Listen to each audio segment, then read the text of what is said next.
የአሜሪካ ውጭ ጉዳይ ሚኒስትር ማርኮ ሩቢዮ ከዶክተር አብይ ጋር አውርተዋል። ምን አወሩ? የኢራኑ አዲሱ አያቶላህ ሙጅተባ ኻሜኒ የኢራናውያንን ደም እንበቀላለን ብለዋል። ምን ማለት ነው?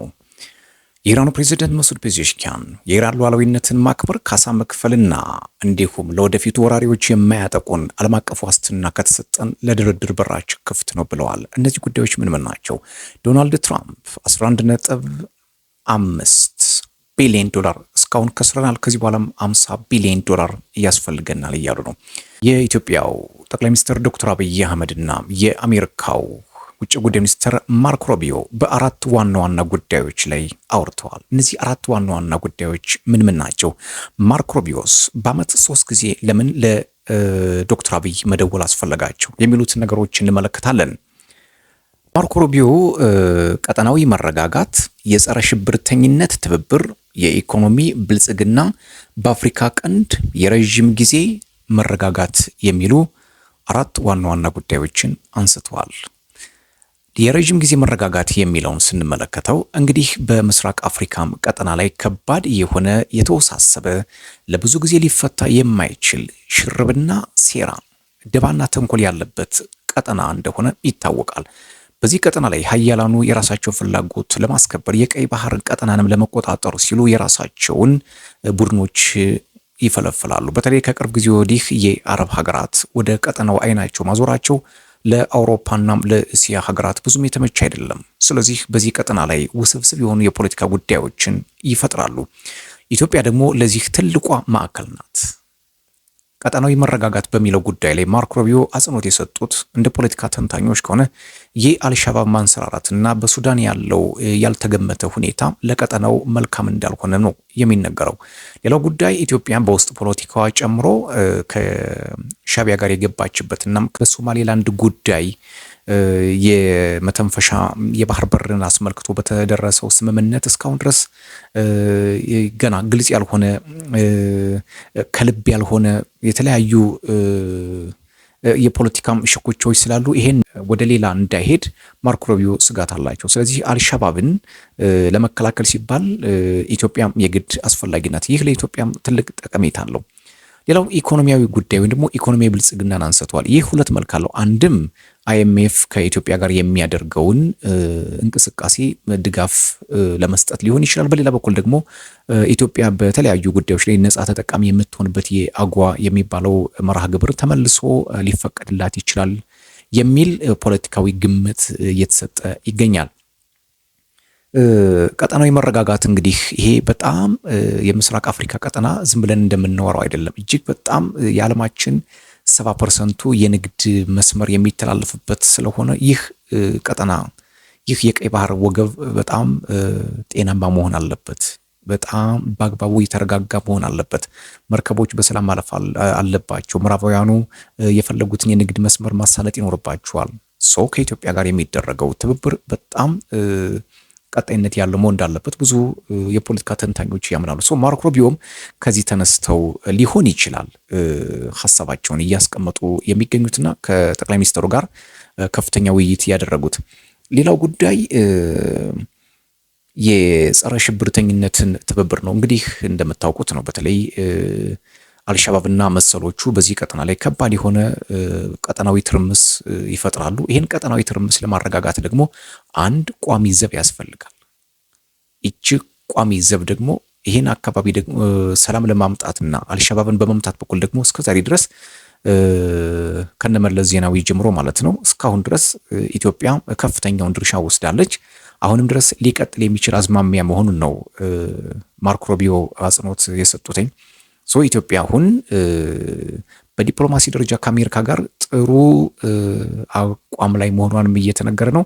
የማርኮ ሩቢዮ 3 ጊዜ ከኢትዮጵያ ጋር በስልክ እንዲማውራት ፖለቲካዊ አንድምታው ቀላል አይደለም። አሜሪካ አሁን ቀጠናዊ መረጋጋት፣ ሽብርተኝነትን ለመዋጋት የአፍሪካ ቀንድ እንዲረጋጋ በማድረግ ያውም ደግሞ ለዘለቄታ መረጋጋት ነው የሚለው እኮ ዘለቄታዊ መረጋጋት እንዲኖር ለማድረግ ጥረት ማድረጓ ምናልባት ለኢትዮጵያ ትልቅ በር ሊሆን ይችላል። በተለይ ደግሞ በአሰብ ላይ ያላትን ፍላጎት ከፍ ሊያደርግላት እንደሚችል የፖለቲካ ተንታኞች እየተናገሩ ነው። ወደ ዓለም አቀፍ ጉዳዮች ሳልፍ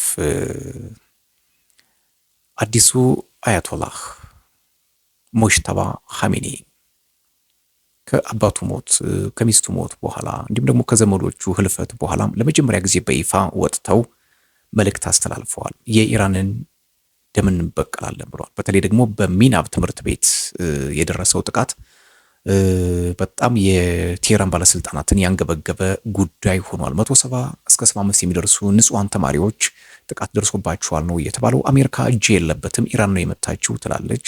ነገር ግን በዚህ አካባቢ የተለያዩ የሳተላይት ምስሎች እንደሚያሳዩት ከሆነ ጥቃቶቹ በእስራኤልና በአሜሪካ እንደሆኑ የሚያሳዩ ምልክቶች ናቸው። ለዚህ ደግሞ ጥቃት የጋበዛቸው በዚህ አካባቢ ተማሪዎቹ ባሉበት አካባቢ ላይ ወደ ምዕራብ ኦር ደቡብ ኢራን አካባቢ ላይ ወደ ባህር የተጠጋ ቢልዲንግ ነው። በዚህ ደግሞ አካባቢ ድሮ የነበረ የአብዮታዊ ዘብ ወታደራዊ ስምሪት የሚሰጥበት ቦታ አለና ያንን አገኘው ብለው በስተት ጥቃት እንደፈጸሙ ነው መረጃዎች የሚያሳዩት። ዙሮ ግን የቴህራን ፖለቲከኞች ደም እንበቀላለን እያሉ ነው። ይሄ እስከ የት ሊሄድ ይችላል የሚለውንም በጊዜ ሂደት የምናየው ነው የሚሆነው። 13ኛ ቀኑን ያስቆጠረው የፋርስ ባህረ ሰላጤ ጦርነት አይገመተኝነቱን ቀጥሎበታል። ዛሬ የተባበሩት መንግስታት ድርጅት በ135 ሀገራት የተመራ አስቸኳይ ስብሰባ አድርጎ ነበር። እነዚህ አብዛኞቹ 135 ሀገራት ኢራን በጎረቤቶቿ ላይ የፈጸመችውን በኩዌት፣ በባህሬን፣ በኦማን፣ በኳታር፣ በተባበሩት አረብ ኤሚሬትስ እና በዮርዳኖስ የአሜሪካ የጦር ሰፈሮች ነው በሚል ሰበብ በደረሱት የኢንፍራስትራክቸር ወይም ደግሞ የንጹሃን መገልገያ መሰረተ ልማቶች ላይ ብሎም የነዳጅ እንቅስቃሴዎች ላይ እንዲስተጓጎል በማድረግ ወንጀለኛ ናት ብለው ነበር። ቤጂንግ ግን አብስቴንም ሆናለች፣ ድምፅ አልሰጠችም። ከዓለማችን ከ80 እስከ 90 የሚሆነው የቻይና ነዳጅ ድፍድፍ ነዳጅ በዚህ በሆርሙዝ ሰርጥ በኩል ወደ ቻይና የሚገባ ስለሆነ ከኢራን ጋር ያላትን ዝምድና እያስተሳሰረች ነው። ይህ ድምፅ አለመስጠት በቀላሉ የሚታይ አይደለም። ክቡራን አድማጮቼ፣ ተመልካቾቼ አለሁልሽ፣ አይዞሽ፣ ከጎንሽ ነኝ የሚል አንድምታ እንዳለው የፖለቲካ ተንታኞች እየተናገሩ ነው። ሌላው መረጃ የኢራኑ ፕሬዝዳንት መሱድ ፔዜሽኪያን ሉዓላዊነታችን የሚከበር ከሆነ ለወደፊቱ ምንም አይነት ጥቃት የማይደርስብንና ዓለም አቀፍ ዋስትና የሚሰጠን ከሆነ ብሎም አሁን ለደረሰብን ጉዳት ካሳ የሚከፈለን ከሆነ ለድርድር በራችን ክፍት ነው ሲሉ ተናግረዋል። የአሜሪካው ፕሬዝዳንት ዶናልድ ትራምፕ ያለምንም ቅድመ ሁኔታ አንኮንዲሽናል ሰረንደር እጅ መስጠት አለባት ኢራን እያሉ ነው። ይህ ይሆናል የሚለውን ግን ቀስ ብለን የምናየው የሚሆነው። ዲሞክራቶቹ አሁንም ለምን፣ መቼ፣ ለማን፣ በምን ምክንያት የሚል ጥያቄዎችን እያነሱ ነው። ዶናልድ ትራምፕ ይሄ ጉዳያቸው አይደለም፣ ጭራሽ እንዲሁም $50 ቢሊዮን ጥያቄ አቅርበዋል። ለዚህ ለተራዘመ ጦርነት ተዘጋጁ እያሉ ነው ዶናልድ ጄ ትራምፕ። የአሜሪካ ፖለቲካ አሁን ወደ የት እየሄደ እንደሆነ ግልጽ ሆኗል። ምክንያቱም ዲሞክራቶቹ ከባድ የሆነ ተቃውሞ እያሰሙ ነው። የአሜሪካ ሕዝብም እንደገና አዳዲስ ሀሳቦችን እያመጣ ለምንድን ነው የምንዋጋው? ለማን ነው የምንዋጋው? ይህ ጦርነትስ መቼ ነው የሚያቆመው? የሚሉ ጭምጭምታዎች እየተነሱ ነው። ጦርነቱ እንደጀመረ ታስታውሱ ከሆነ የአሜሪካ ፔንታጎን የባህር ኃይሎችን ሰብስበው ነበር እና ከዚህ ከተሰበሰቡት አንዱ ባህር ኃይል ለእስራኤል አንዋጋም፣ ማንም ለእስራኤል የሚሞት የለም እያለ ሲጮህ ነበር። ስለዚህ ይህ ጦርነት የእስራኤል ጦርነት ነው ወይስ የዶናልድ ትራምፕ ጦርነት ነው? የኔታንያሁና የትራምፕ ጦርነት ወይንስ ደግሞ የአሜሪካና የእስራኤል ህዝብ ጦርነት የሚለውም ገና አጨቃጫቂ ጉዳይ ሆነዋል።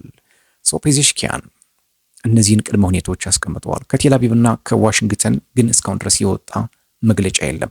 ድርድሩ ምን ሊሆን ይችላል? በምንስ ሊደራደሩ ይችላሉ? የሚለውም ገና አሳሳቢ ነው። ምክንያቱም ከዚህ በፊት ለ8 ጊዜ ተቀምጠው ያልተስማሙ ሰዎች አሁን በምን ጉዳይ ተቀምጠው በምን ሊስማሙ ይችላሉ የሚለው ገና አይገመቴ ጉዳይም የማይታወቅም ሆኗል። ሌላው መረጃ ኢራን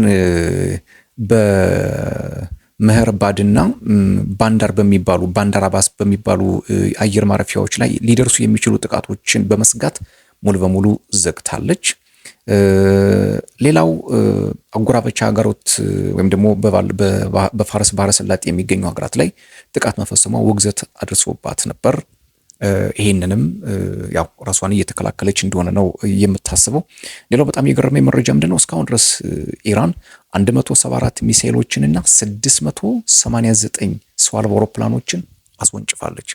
ምን ያህሉ ታርጌት መጥቷል፣ ምን ያህሉ ከሽፏል፣ ምን ያህሉ ጉዳት አድርሷል የሚለውን ቀስ እየተባለ የሚወጣ ነው የሚሆነው።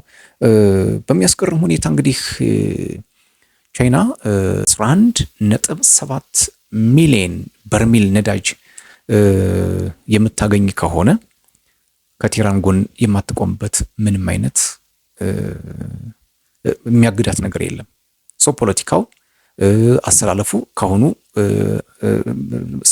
ምልክት እያሳየ ነው ማለት ነው። እና የዓለም ፖለቲካ የመጨረሻውስ ምን ሊሆን ይችላል?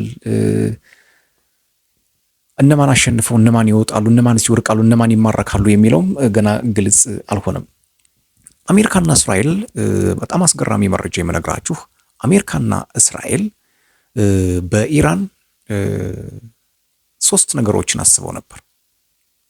ከነዚህ 3 ነገሮች አንደኛው በኢራን ውስጥ ከባድ የሆነ የህዝብ አመጽ መፍጠር፣ ሁለተኛው ይህን አመጽ የሚመራ ሰው ማዘጋጀት፣ ሶስተኛም የታጠቀ ኃይል በመፍጠር አገዛዙን ማንኮታኮት ነበር።